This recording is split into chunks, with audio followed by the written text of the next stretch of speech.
Manuel Calderon here. For too long the American army has considered itself above the law, exempt from all civilian control. Sub-Commandant Carrera, one of our two new chiefs of staff, has plans for gradual restructuring, the forced retirement of key individuals, and court-martials of those guilty of crimes. In this way he may be able to create a responsible and manageable force. So Manuel, he wants to continue supporting Sub-Commandant Carrera's efforts to police the army. I'll accept Manuel's advice here. I'll probably be accepting the advice of my advisors very often. They are my advisors. The colonel stands motionless, as if expecting something more. Very well, he finally says. But you are playing with a snake, Excellency. Be careful. If this snake bites you, there is no remedy at the pharmacy. He wheels about sharply and strides away, somehow forgetting to salute you. Once we unleash the energy of the people, Calderon says confidently, their contagious enthusiasm is unstoppable. To lead them, we must continue to push forward ourselves. Let's do another encounter. So we've spoke to the army. Let's go see what the sub-commandant has to say. It's the 10th of August Battalion. Ex-guerrilla soldiers, now part of the NRAC. Our defense minister, of course, will be there with us again. Sub-Commandant Carrera's watchful eyes appraise you with care. President, we have agreed to share power in the armed forces with those whose guns were recently trained upon us. This does not mean surrender. Surrender? Never. But for the forces of liberation to be effective, we must have the clear support of the highest civilian authorities. His proposal is to continue to support my efforts, so he wants me to do what he wants to do. And Manuel Caldera, yep, we'll just accept this. He wants us to do the same thing, so we'll agree to him directly, instead of going through our advisor. Carrera smiles, still observing you carefully. We shall be ever vigilant for the revolution, President, and follow the correct path that you have chosen for us. Never will we surrender what we have so dearly gained.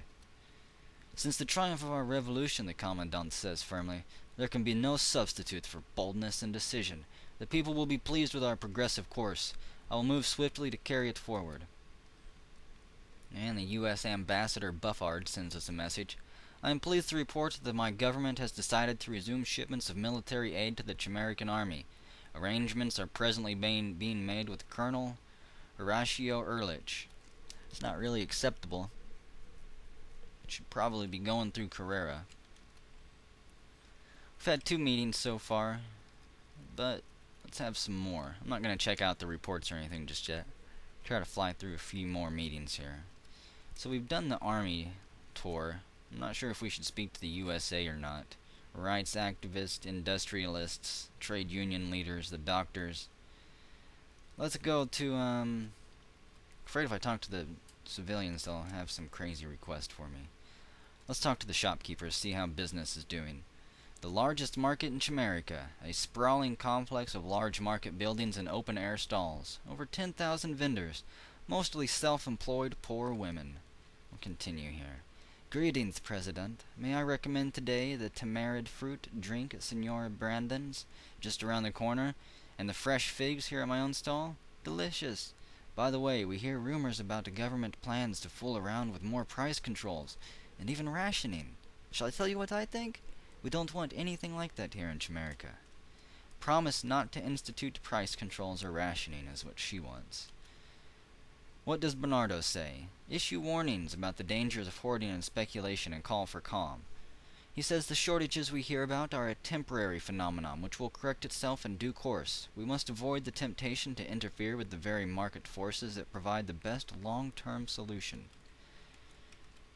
I really don't want the government issuing warnings or anything like that. That'll just frighten the people, won't it? For now, we'll promise not to institute price controls or rationing. Hopefully the people will be able to control themselves and not cause a panic. She eyes us carefully and chews on her lower lip for a minute. All right, she says. And Whitmire looks at us. As it says in the book of Luke, which of you, intending to build the tower, setteth not down first, and counteth the cost, whether he have enough to finish it? A path has been ordained for us, the path of fiscal responsibility and patriotic freedom.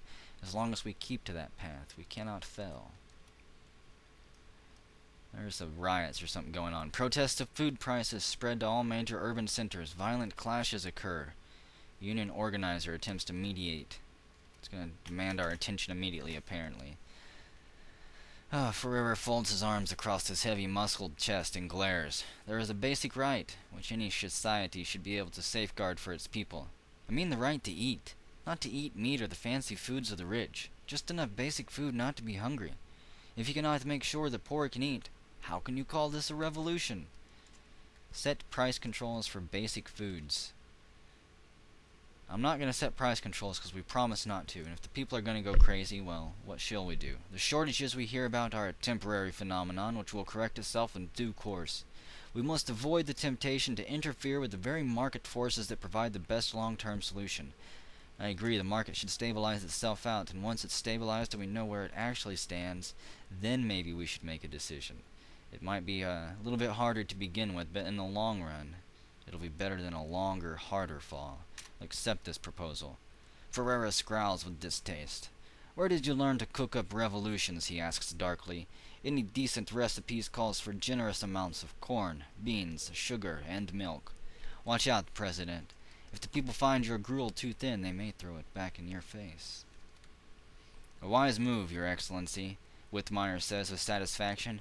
Firm action, correctly timed, can forestall all sorts of problems. Better to arrive early than to wait for an invitation. Let's go back to our desk and read the reports here. It's still the dry season. Progress Digest. The new president faces a deteriorating economic situation, a splintered military, shortages of food, and a potential power vacuum now that the strong hand of Farsant no longer guides the nation. Searching for historical parallels, one might best compare the current situation to the fall of the Haitian despot Baby Doc Duvalier in 1987. What's the newest news? State Department spokesman Onret announced that the U.S. would soon resume shipments of military aid to Jamaica, which had been suspended a year ago. We hope this will help to stabilize a still very tense situation. What about our progress charts? Our military expenses, can't tell if they're going up.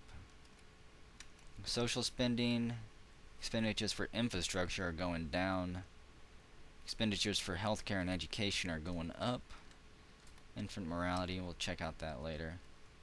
Food crops, production of corn and beans, production of population eating, no, percentage of population eating less. So I need to go talk to the farmers, I think, and have them produce more corns and beans, try to get them to.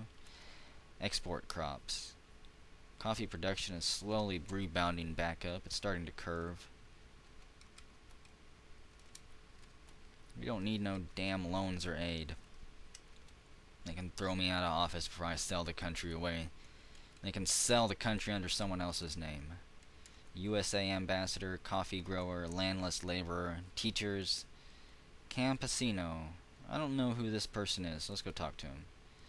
Ernesto Alacron, the bean fields of Trinidad. 70% of Jamaican farmers own less than 5 hectares and grow 80% of the staple food crops of the Jamaican diet. Well, I guess this is the guy I wanted to talk to. Your agriculture minister will advise you during this encounter. Under the dictator, the National Bank was never interested in making loans to us campesinos. Credit came from the men who bought the crops. It took all the profits, and each year I'm just going to say farmers from now on, and each year the farmers owed them more. If this is truly a revolution, that policy must change. Make loans to the scattered food producers, the first priority of the National Bank.